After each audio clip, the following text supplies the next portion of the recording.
Every day, retail leaders are faced with new technologies, changing consumer behaviors, and market trends competing for their attention. The challenge is knowing which signals actually matter and how to turn them into better business decisions. My guest today has a unique perspective. David Katz is the EVP and Chief Marketing Officer at Randa Apparel and Accessories, a $1 billion plus company operating across manufacturing, wholesale, brands, and retail. He sees the industry from multiple angles. Today, we'll explore how he separates signal from noise and translates market changes into strategy. Here's Paula Macaggi, and this is episode 127 of my show. Welcome to OFFBounds. David, such a pleasure to have you here on OFFBounds. Welcome to our studio. Thank you, Paula. It's such a privilege to be here and to talk with you today. Yeah, well, big thanks to the Shop Talk crew that connected us. Yes. We always love that show. How long have you been there? I've done 9 of the 10 years that they've been doing Shop Talk, and it's amazing. And it has grown from the first time I went, maybe 800 or 1,000 attendees, and now 10,000. And it's an extraordinary show. It's a great marketplace and incredible networking. I know. I can't wait for the next one. Yeah, it's true. Well, so let's explain to our crowd what you do, because I think it's so unique. You are the EVP and CMO of Randa Accessories. Randa Apparel and Accessories. Apparel and Accessories. And you're probably like the most not-known brand, the biggest not-known brand that people will simulate here. Why don't you describe us what you do? We do say that. We are a greater than $1 billion company that's privately held, that most people are not familiar with the brand Randa, but they know the products that we sell, that we manufacture, design, and distribute. So we own the Totes umbrella business. We own Isotoner gloves. We have the Hager clothing company. We make men's, women's accessories and kids under 30 different brands. And then we also have in the UK 115 retail stores, large menswear retail stores under the Moss Brothers brand. So it's kind of interesting. We sell to mostly wholesale, and we sell everyone. We're a market leader in Walmart and Target, but also Macy's and Nordstrom in our particular classifications of apparel and accessories. So it's a kind of wide portfolio. And you get to get a very interesting view because you have so many segments that you have to look at. And also it's wholesale, retail, multi-brand. Yes. Like you're very... How does it work? Well, ultimately, it comes down to serving customers in the categories that we are market leaders in. So belts and wallets and headwear and beanies and umbrellas and men's clothing and women's clothing, and serving them wherever they want to shop. So if they are a value-centric customer, and I think everyone, by the way, is a value-centric customer, it's just the values differ. It could be price, which is only one component, but it could be quality or assortment, or it could be about the curation value. We want to make sure, let's take our belt business, that we have a belt brand and a belt product at the price point and the stores that you choose to shop at, whether they're online or they're mortar and brick. So if it's going to be a brand like Levi's Signature at Walmart, we want to make sure that we've got that need covered and it's durable and it's got a price point that's appropriate. But if it's Cole Haan or Tommy Bahama at Nordstrom, again, we want to make sure we have, and those are all brands in our portfolio, we want to make sure that we've got the right product in the right place at the right time for you in our categories. And so that means we have to understand those retailers, their consumers, those brands, their consumers, and the needs that they have in our categories. And that's very unique as you have this perspective. But I like that you always says like you have to recognize what is the real trend and not just the noise. Yes. And you have a few things that I think is very fascinating. So we usually talk about climate change a lot. I think this is a topic that we keep embracing in every conversation, but it never, from a consumer behavior perspective, I think I always think about sustainability, how to recycle and things like that. How do you see the climate change affecting consumers? That's a great question. And it brings up this signal and noise kind of critical thinking question. I break down signal noise into kind of three tranches. The things that everyone sees and knows about it, like climate change, the things that they might be missing that are really there, but you're not looking deep enough, and how they could affect you as a consumer or as a business person or your business model.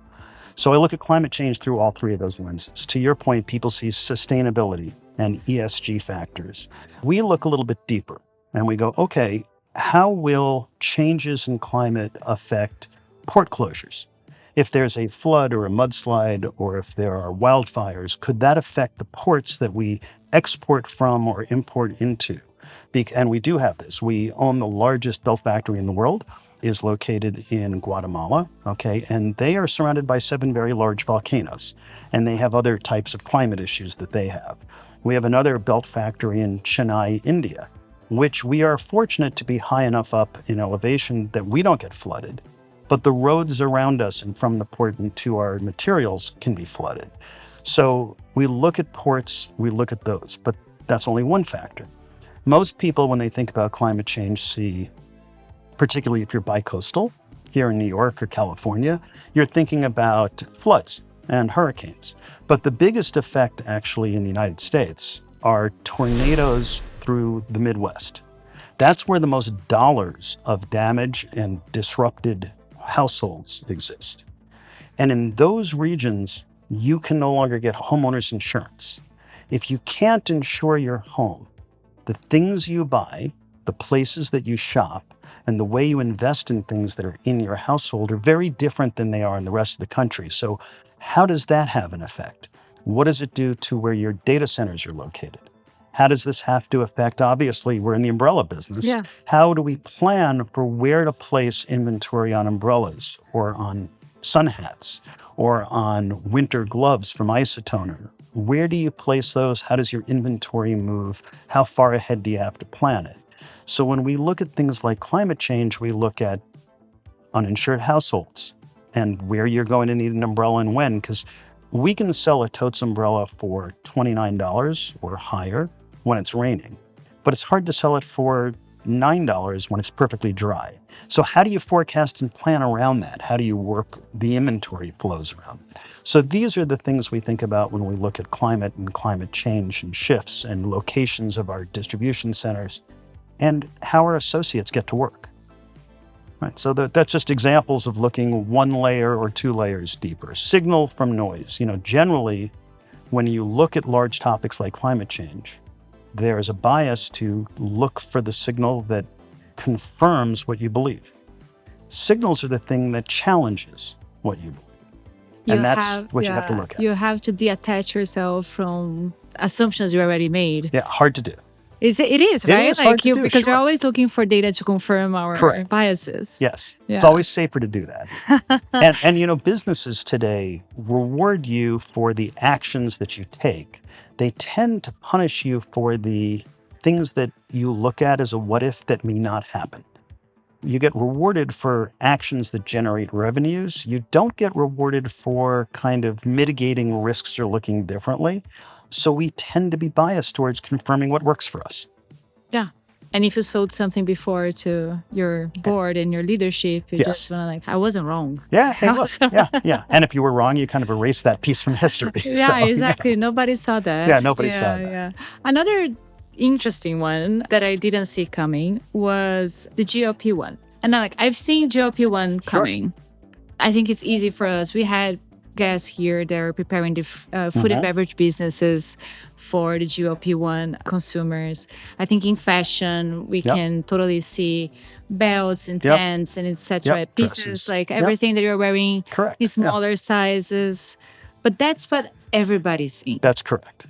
Right? That's an easy assumption. I saw some crazy things like airlines are going to save money, fuel and stuff like that. But you went even beyond that. Right. What is happening with consumers in GLP-1s? So GLP-1s are fascinating. I mean, today it's estimated by Goldman Sachs, by Circana and others, that there are about 10 million users of GLP-1s.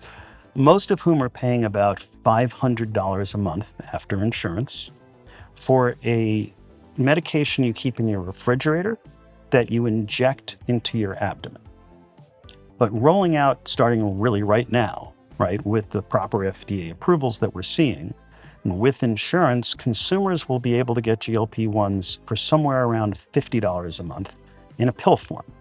And according to JP Morgan and Circana and other studies that have been published, they estimate that as many as a third of American adults will start to use GLP-1s at some point over the next 12 months. So we were talking about around 100 million people. 100 million people, okay? This is a huge segment of our consumer base. And now I'm just talking the United States.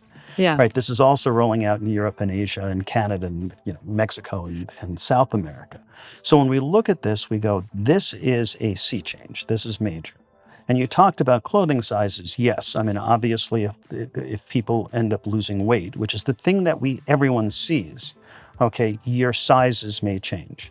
But I think what they miss, Paul, and I think this is important to understand, is why they're changing the nature of the hormones, the neurotransmitters, the gastric juices. These have psychological changes. What's happening is you tend to be, obviously it was a blood sugar and diabetes treatment first, but it changes your cravings, and not just your cravings for food. People gamble less.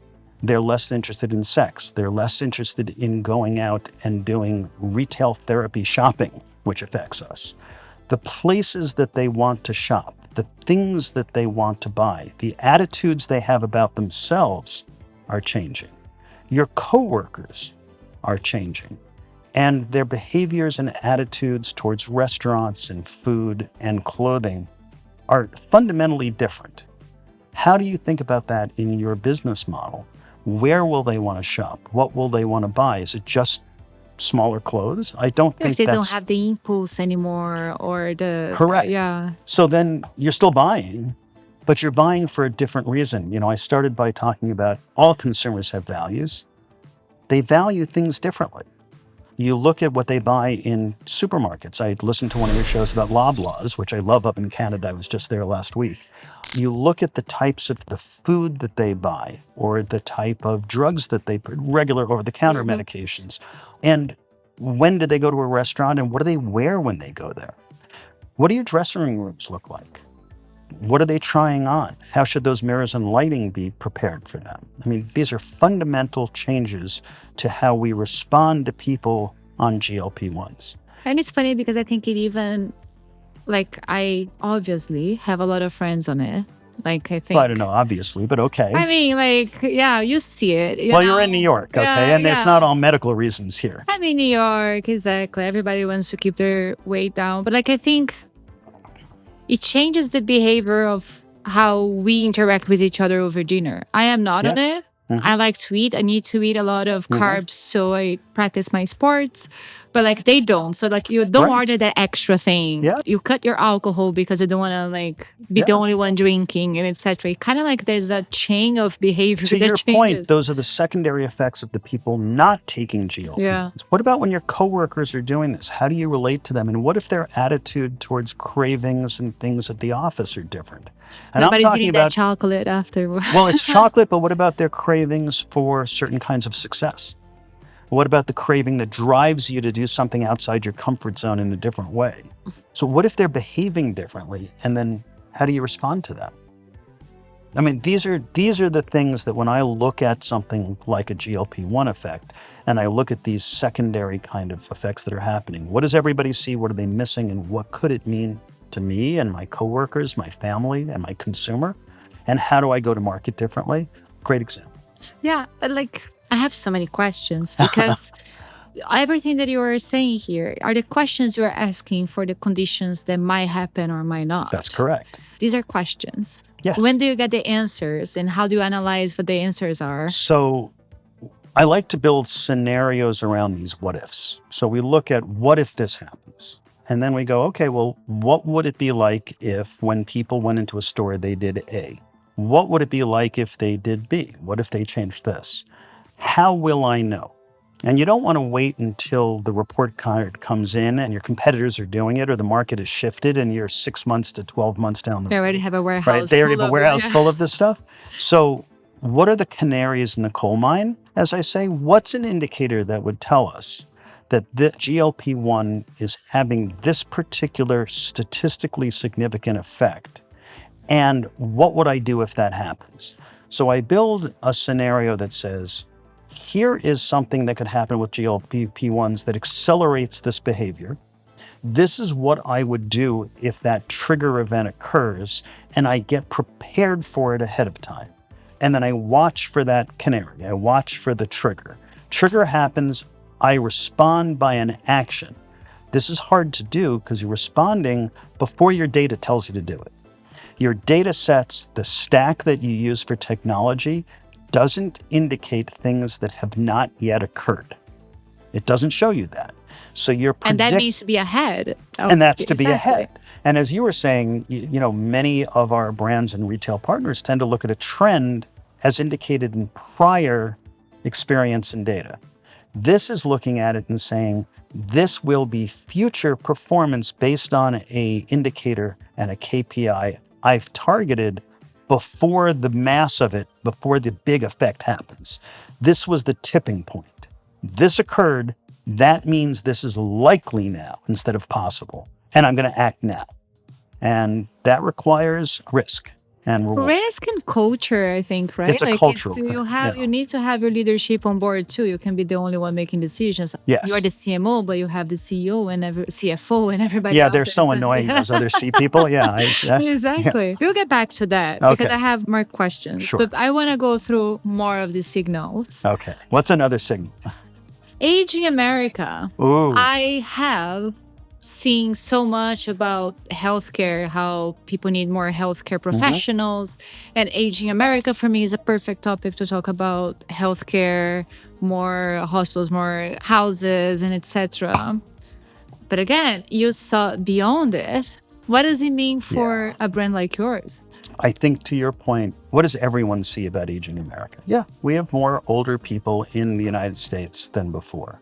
What I look at is the statistics behind that and the behaviors that it indicates. So for instance, it is estimated by JP Morgan and by a few others, Goldman Sachs has a study like this, as well as the Census Bureau, that within the next 2 years, possibly 3, we will have more Americans over the age of 65 than under the age of 18 for the first time in American history.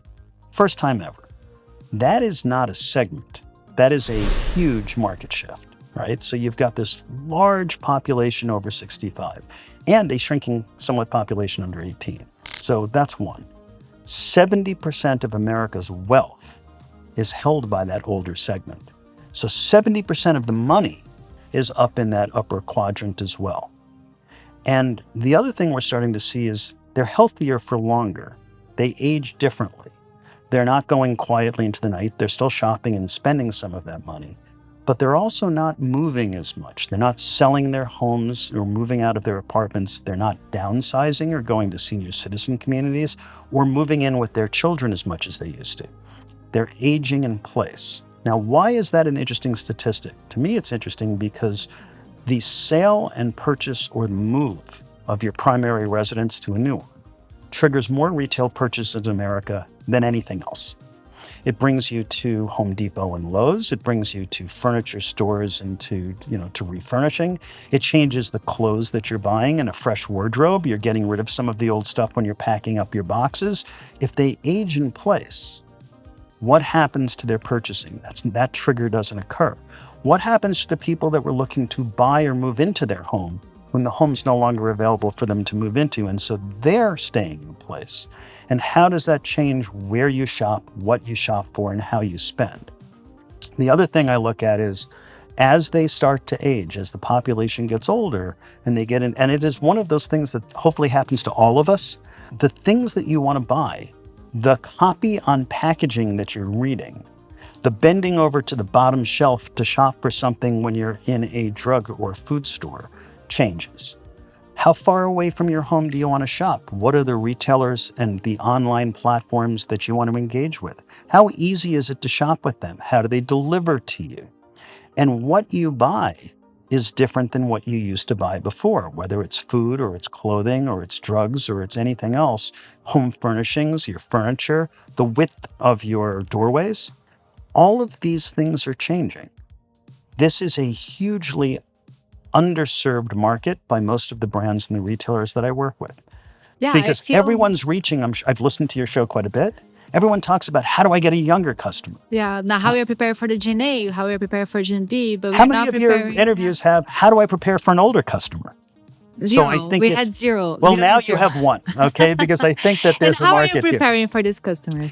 I think that these customers are going to look at apparel and accessories quite differently. The kinds of things that are comfortable to them, that are easier to put on, that are cozier in certain ways. But these are people who lived a nice, healthy, productive life and are continuing to do it. They like to look good. Okay, this is not going to be, that cardigan that's all worn out that was fine a generation ago. Traveling too, right? And they're traveling and they've got money to travel, right? So they want to look good. They want to feel good. Again, the value proposition that they have is shifting. They want nice, comfortable, fashionable things, okay, that are easy to wear, okay? And they've got grandkids that they want to spend time with and they want to be able to engage with those kids in a certain way, right? So we look at this as modeling the products that we make, but it's also the service we provide and the places we put those products. Where are they going to shop online? What's easier for them? What resonates with them when all of the models that you're seeing tend to be younger, right? When you look at an aspirational advertisement, how much of that is targeted to this market? Other than when you're watching news channels and you see senior citizens that are on the ads, you don't see a lot of this marketing coming from traditional apparel retailers. That's true. Okay. That's true. Well, they're missing. Don't tell them I said. No, you can tell them because we're going to sell them products. So it's okay. We sell all those people. So yes, they should be doing this. It's an underserved market and a huge potential revenue and profit system for our entire industry. Yeah. Have you changed any campaign or the way you're going to market some of your products for this category? Sure. As you noticed that this was happening? So several of our brands, and one brand that we own in particular, we own the Hager clothing brand. So Hager is the number one tailored clothing in the United States. It's the number one brand of tailored, and it's the number one non-denim pant brand. It's about a 26% market share of non-denim pants. We have put more stretch, more comfort, more easy wear, easier creases, less press rate, or kind of wrinkle-free into these pants than we've ever done before. We want younger consumers, right? We want them to come into this ecosystem of Hager lifestyle products, but we don't want to disenfranchise or abandon this core customer who is over 45. First of all, it's where we sell. We want to sell, we do an incredible job with our partner Kohl's. Their customer trend's a bit older. But we also have a great business, right, with younger customers in other retail channels and other online channels that we go to. We have our own stores that we've opened in youth neighborhoods to be able to see the responses from younger people to these products and use those as laboratories to experiment with what products they're going to buy from this brand. And it's not, we market to them because your dad used to wear this. We market to them because your lifestyle is going to find this more comfortable. We have been the partner for the NFL Hall of Fame, and we make the gold jackets. And now we're launching an entire Hall of Fame kind of consumer product campaign. And we opened for the first time, and we're going to have hundreds of these Hager wedding shops for groomsmen and for grooms when they're getting married for the first, maybe their second time. And that's a younger customer. I actually read a Vogue article that was talking about how brands are targeting grooms. Right. For the first time, yeah. So we're going for this younger customer, but we are also building businesses and products for our core older customers as well. Yeah. And that's so interesting because I never thought about any of that. So thanks for enlightening me. Oh, well, thank you. Yeah, thanks for asking. I'm sure our audience is thinking about that too. Another one. Okay. And that, you're always going to surprise me with what is underneath the obvious. But the Iran war, it's that situation. We can clearly see a supply chain crisis and the challenges that implies. We've been living a supply chain crisis for 6 years now, like every day, every year gets One a different thing or one. another. Yeah. What can that explain for your Well, I was consumers? hoping by the time you and I sat in this studio and did this interview, this would not be a primary topic. Same, Okay. yeah. But Iran is another example of what does everyone see? And certainly transportation disruption and supply chain is one of those. If you're buying through something that goes through the Strait of Hormuz, this is a real issue. Obviously, it's having some, and I think everyone sees this, it's increasing energy costs because of the cost of oil, depending upon the day and the week, right? But it's still, no matter what, it's much higher than it used to be. And this affects filling up your tank with gas. If you're paying $4 for a gallon of gas and you have a 20-gallon tank, that's $80 to fill up, right? So that's a lot of discretionary money going there instead of to something else. And those are still, I would say, relatively surface first-level signals. What we look at is when oil becomes constrained and more expensive, the petrochemical that we're talking about is also used to make polyester. Polyester is made out of oil. So the cost of polyester, which some of our clothes use polyester, those costs and transportation and materials are becoming constrained. But also fertilizer. Okay, petrochemical is used in fertilizer, and that is purchased an entire season ahead. American farmers' price of fertilizer is up 30 plus to 40% already, and that will affect the holiday season of costs of agriculture products. So that's coming soon. Helium is made out of petrochemicals, and helium, like why helium? Right? People in my office go, okay, now you've gone too far, right? Helium, like birthday balloons, kids' birthday balloons. Yes, the cost of your helium and birthday balloons is going up, but helium is used to cool MRI and CT scan machines. When they're whirling around, they need to be cooled. Without helium, or with more expensive helium, the cost of those medical things go up a lot. Helium is used in the manufacturing of silicon chips in GPUs and CPUs, not just for artificial intelligence, but inside your phone or your printer or other materials. So the cost of those things is going to go up. That's part of why the new iPhones are going to be so much more expensive. Well, from one day to the other was $300 more. The same computer. Same, right? That was on the Macs, right? The MacBooks. Yeah. So yeah, when you look at this, we look at all those costs starting to go up. And then we look at all the effects that that's going to have on value orientation. So you've got product costs going up, and that includes consumer products and food and agriculture products. What happens if this Iran issue and the war continues or spreads? And so the next thing that we did about this is we said, okay, this one's big, and hopefully it's going to be resolved, but what if it doesn't? And what are the possible outcomes? And this required some expertise that we felt we needed some expert advice on. So we brought to Randa one of the senior economists from Wells Fargo Bank to look at the global economic effects that this was going to have in places that we weren't seeing, from inflationary effects to consumer spending to product costs, et cetera. And we brought in a former CIA intelligence agent who now works in a think tank that does this kind of analysis.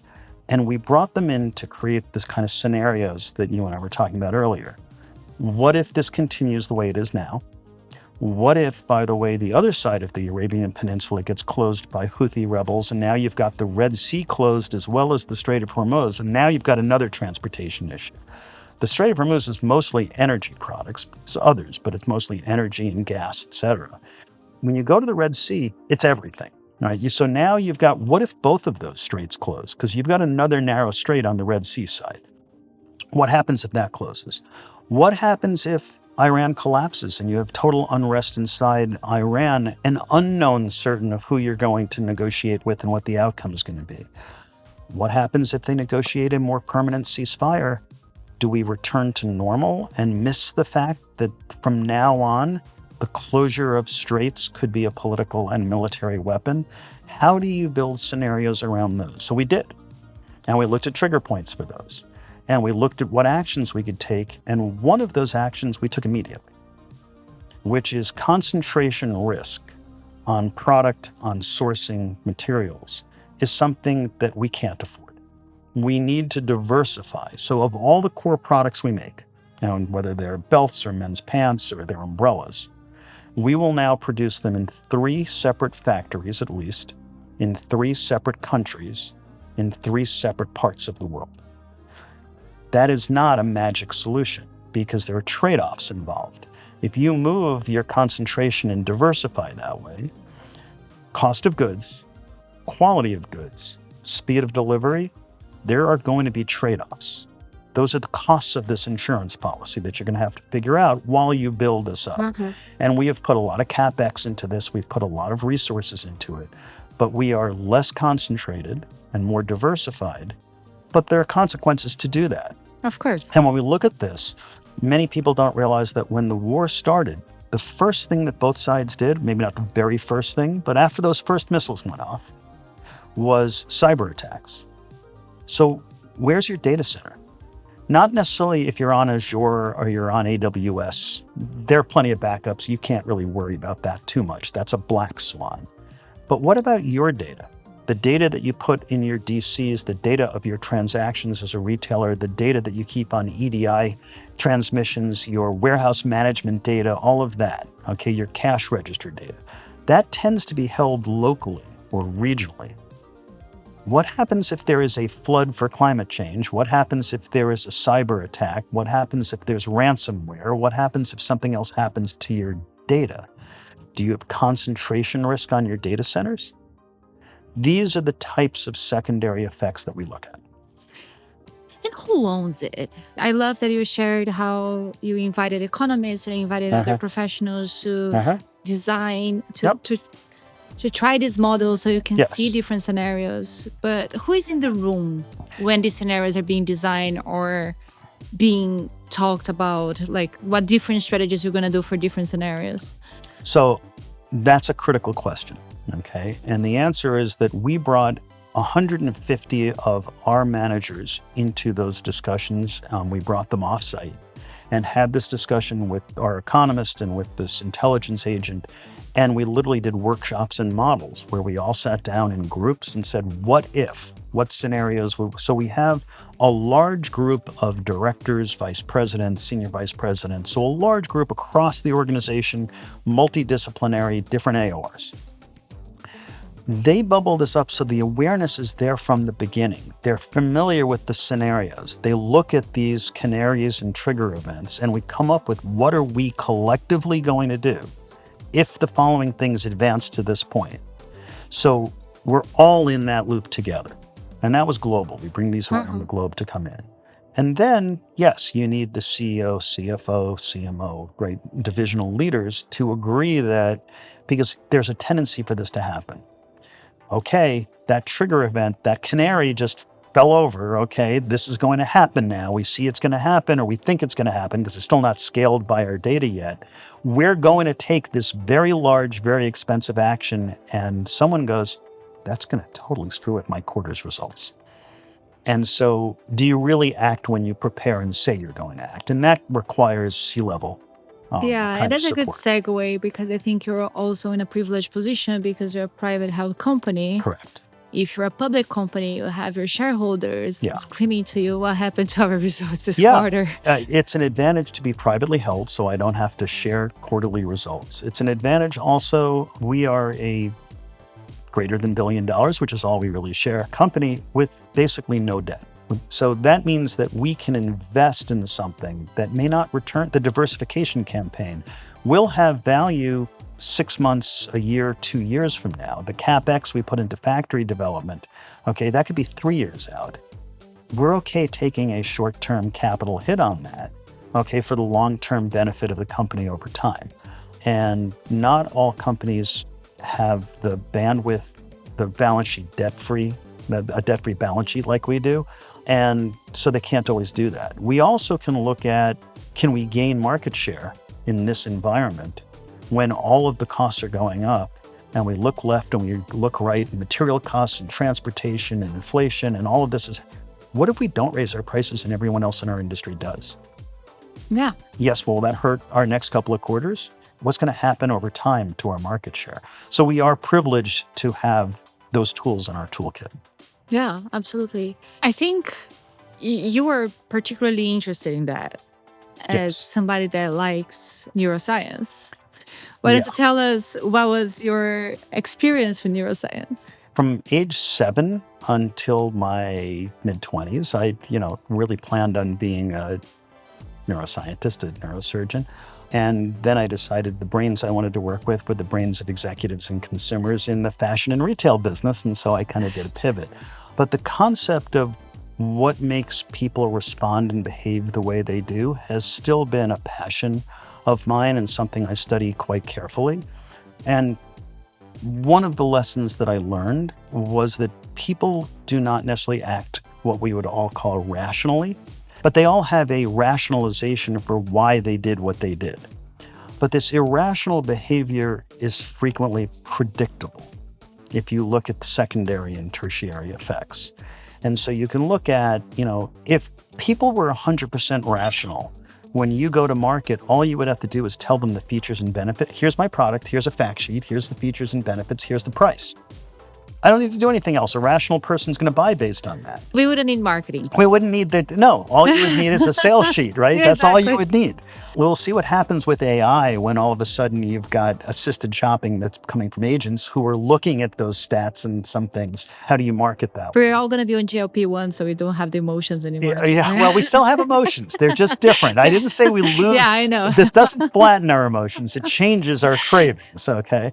We look at things differently. So when I look at these behavioral kind of aspects, I go, and again, I think this comes back to what is valuable to that consumer in that context at that time, even if it isn't rational, right? And in many cases, you can see that. Why is it that if you have a good, better, best series of products or services, the majority of people are going to go for the middle?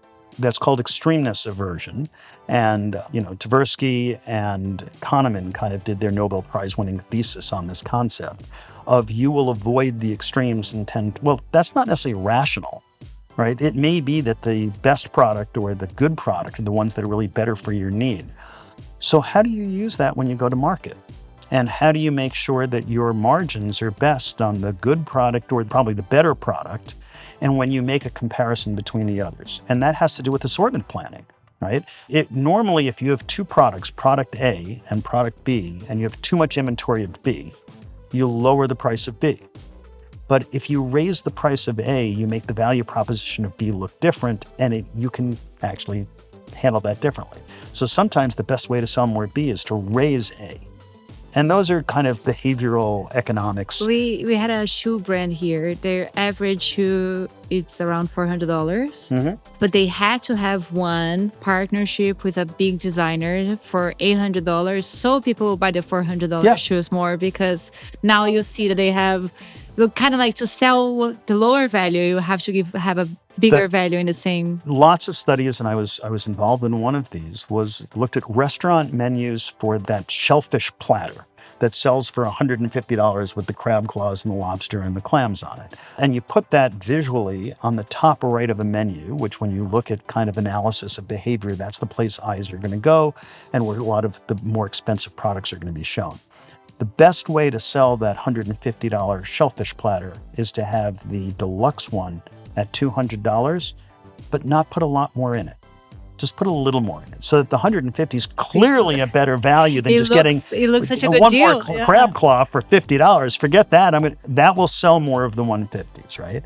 And we all know the one to show, one to go concept. This idea of the purple item isn't going to sell very well. Why do I buy that and put it in the assortment? Because the purple grabs the customer to come over to the rack so that they will then buy the solid black or the navy. And so that is basically using behavioral patterns that are not rational, to sell more of those. And what is funny is that all these signals that we talked about, they're not happening on their own. They're all happening together at the same time. So that is another layer of confusion and analysis that you have to do. For many of the retailers that are listening to us, I don't have the privilege of being privately held and that free. Are you suggesting we should buy them? No. Okay, all right. Okay, right. Yeah. I don't know, if you guys are willing to sell, how they could start having this scenario analysis for their businesses? Well, I think it comes down to bringing in groups of people. This is not a top-down, bottom-up kind of decision-making. It takes a lot of people to take a look at this. And we don't have a shortage of information. We have a shortage of interpretation, right? So I have way too much information. Maybe. Way too much, right? So it's all this noise, all this stuff. And we have more sources of data, whether it's wonderful podcasts like yours or television news stories or the feed we're getting on X or Instagram or TikTok, or we're getting this thrown into our email boxes from our associates. So you look at this and you look at the things and stop for a moment and go, what's the next layer under this? This is somewhat related, or it could be related to what we do. How might this affect me? How might this affect my family, my parents, my friends? And what could this do to our assumptions, our core business assumptions? And don't look for the confirmation. Oh, climate change. We know about that. That means people are going to need more warm weather clothes. And maybe in the winter, they need some more cold weather gloves. Well, now we need like heat wave clothes. Now, we're in New York. You just said it felt great to walk into the studio from the street, right? So you look at this and go, wait, that's the kind of obvious thing we all see. What else could it do? And you can't do this on everything because you wouldn't spend any time doing anything else. But it's probably not a bad idea to have a few people in the company that look at what if this challenges our core competency and the assumptions that make our business successful. Our company started 116 years ago. Two brothers selling ties, men's ties, from a push cart on the Lower East Side of Manhattan. As far as I can tell, that story is true. If it wasn't, I'd make it up, as it's a great origin story. They were Ukrainian immigrants who came in and did that. So it looks like that's actually valid. For the next 60 years, we grew our neckwear business until we were the largest tie company in the world. We could have stayed there. We wouldn't be having this interview today. Yeah. You need people who challenge the assumptions. So you need a few people in your business who look at this and go, yeah, but what if the world changes and all the things we've built? What if I am the largest physical seller of books in the world and somebody comes up with a way to just kind of transmit a book over the internet, and all my warehouses and stuff that have been used to sell books, what if that's not the future? And by the way, what if I'm the one who then launches the system and the device and the streaming to now destroy the physical book business? What if my business is selling videotapes and DVDs and even renting them? And what if I blow that up by letting people stream it into their home devices? Yeah, we've seen this story many times. Okay, so those are classic, right? Yeah, But you need someone who's going to take your core assumptions about your business and look at the changes. Why didn't that streaming for Netflix happen earlier? Well, there wasn't enough bandwidth. You didn't have, I'm older than you are. I remember when I used to sit there with my phone and have a handshake that went, ee, and you put your modem on that. You couldn't transmit a movie that way. The technology, the devices, the internet, the speeds of broadband had to change. Did you see the secondary effects when all of a sudden those changes are happening and go, wow, that means I could do something different. But wait, if I do this thing that's different, I destroy my own current very profitable business model, right? Why didn't Blockbuster do this? Because it would destroy their business model. Yeah, right? And I think the Fortune 500 companies have changed across the century, who are the top 500, right? Because of that. Yeah. Yeah. So those that see the secondary effects, if you were Kodak, I'm sure they've all talked about the classic business cases. Kodak invented the digital camera, but it would destroy what they felt was their biggest profit center, which was chemicals and paper. So instead, today, they don't lead in digital cameras. Kodak's basically gone, right? And so how do you look at all that information was available to them, but they weren't reading well, given that Allbirds is trying to be a data center. Yes, and across the street from my office, which is on 38th Street and 5th Avenue, is a building that still outside says Lord & Taylor, but it's one of Amazon's New York headquarters. See? So, you never know. Yeah. David, thank you so much for sharing your wisdom. I will be watching your success and hopefully to see you again in all Shop Talks. Well, love to see you at Shop Talk. Thank you so much for inviting me to speak with you and with your audience. And perhaps you'll invite me back because this was a lot of fun. Absolutely. Yeah. Thank you.